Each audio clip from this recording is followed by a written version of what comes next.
இன்னொரு கேள்வி. நீங்கள் கூறியது படி வேறு என்ன, இறையை நாம் உணர வேண்டும் என்றால் நாம் நம்மை உணர வேண்டும். நாம் நம்மை உணர நாம் செய்ய வேண்டியது என்ன?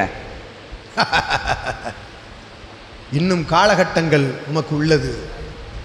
நீர் எத்தனை வகுப்பு படிக்கின்றீர்கள்? நான் 10ஆம் வகுப்பு பயில்கின்றேன். காலங்கள் செல்ல செல்ல உணர்தல் என்கின்ற வார்த்தைதனை உணர்கின்ற நிலையை நீர் அடைகின்ற பொழுது நிச்சயமாய் உயர்நிலை கிடைக்கும் என்ற அகத்தியன் ஆசி வழங்கி மகிழ்கின்றோம். நாம் மற்றொரு கேள்வி. நாம் நன்வினையை நாம் பெருக்கிக் கொள்ள நாம் செய்ய வேண்டியது என்ன? தர்மம் புரிய வேண்டும். அதுவே நல்வினை. தர்மம் ஆற்றுகின்ற பொழுது அது உன்னை காத்து நிற்கும் என்ற அகத்தியன் ஆசி வழங்குகின்றோம்.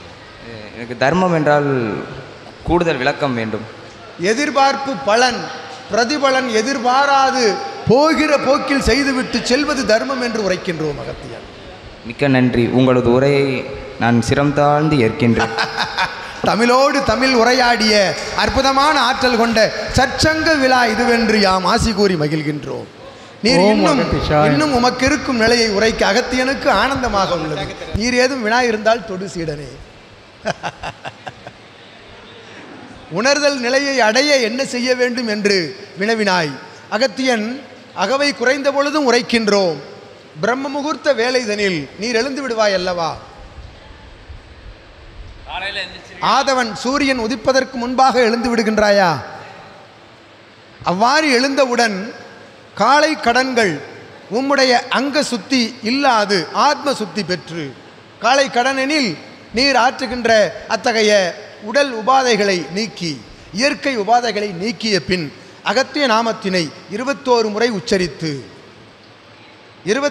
உச்சரித்து அற்புதமாக ஒரு அரை நாளிகை 12 நிமிடம் நீர் ஒரு தலத்தில் இல்லத்தில் ஒரு தலத்தில் அமர்ந்து அற்புதமாக கண் மூடி எத்தகைய உடல் உபாதை நிலைகளும் மூச்சுக்காற்று மேலிழுத்து கீழிழுத்து ஒன்றும் செய்யாது 21 முறை உச்சரித்து அரை நாளிகை அமர்ந்து பார். உன் நிலை என் நிலையாய் மாறும் என்ற அகத்தியன் ஆசி வழங்கி மகிழ்கிறார். அப்படியே ஆகட்டும். அகத்திய பெருமான்ட்ட ஒரு மாலை வாங்கிக்கோ.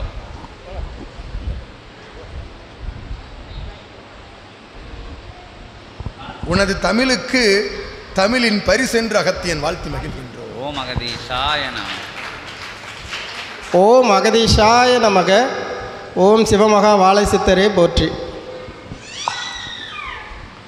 ஓம் அகதீஷாய நமக. தம்பி பேர் வந்து